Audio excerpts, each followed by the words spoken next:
The bush in the village of Bibiman comes down to the shore, and the transparent seawater froths and sparkles like champagne as it tumbles in long rollers onto beaches of yellow sand.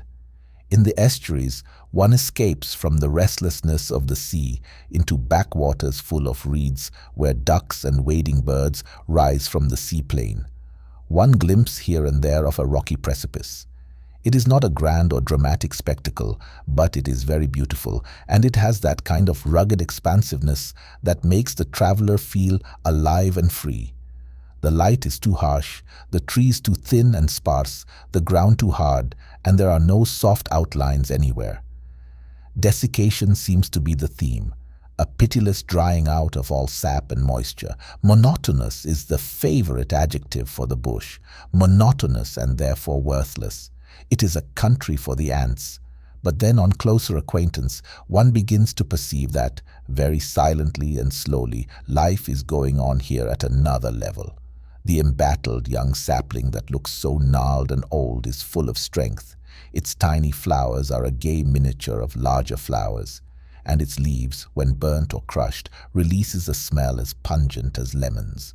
Dead fallen trees, it is true, give a graveyard appearance to the ground, and the prevailing color of the shrub is greenish-gray. But then, unexpectedly, a flock of pink gala will perch on the bare branches, or one catches sight of the wattle in flower, and it is more gold than gold can ever be, a clear leaping color in a field of gray. The bellbird's single note is a small bell sounding against utter silence, and the fungus pushing up through the cracked brown clay is a dome of bright scarlet. These things, however, have to be discovered. Nothing is at once revealed. You must walk for miles alone, and gradually the feel of the bush begins to seep into the mind, its immense stillness and quietness.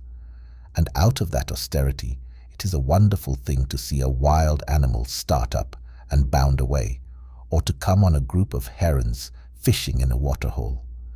Inland the country is flat, evergreen, but towards the north like a desert. Here and there a patch of rough shrub, but mostly an endless plain covered with coarse salt bush, and with never a tree to shade one from the overpowering sun. If you want the water, you have to dig for it among the dunes along the shore, a wearisome labor since the hole tends to keep falling in upon itself, and all has to be begun again. In this little village, everything runs to excess. The excessive noonday heat is followed by outrageous cold by night. Rainstorms burst with cyclonic force, and when the rain fails, the blown sand is suffocating. There were moments of grace sometimes in the evenings, when extravagant sunsets swept across the sky and then faded slowly behind enormous stars. But in the main, the plain had an implacable sterility, and the people of Bibiman used to believe that it was inhabited by demons.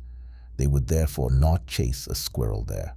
On the calmest day, a strong wind blows, and occasionally the ocean swell will build itself up into a specially big roller that can be seen a mile away, and it dashes itself against the shore with the effects of a tidal wave. Where the coast is flat, the salt water sweeps inland. Where there are cliffs, and they are immensely high and run for hundreds of miles, the wave hurls itself into their hollowed-out bases with a wild, ungovernable fury. Sometimes unseen and unheard by anyone, great masses of rock come hurtling down to the sea from 500-foot height above, and it is like the crashing of an avalanche.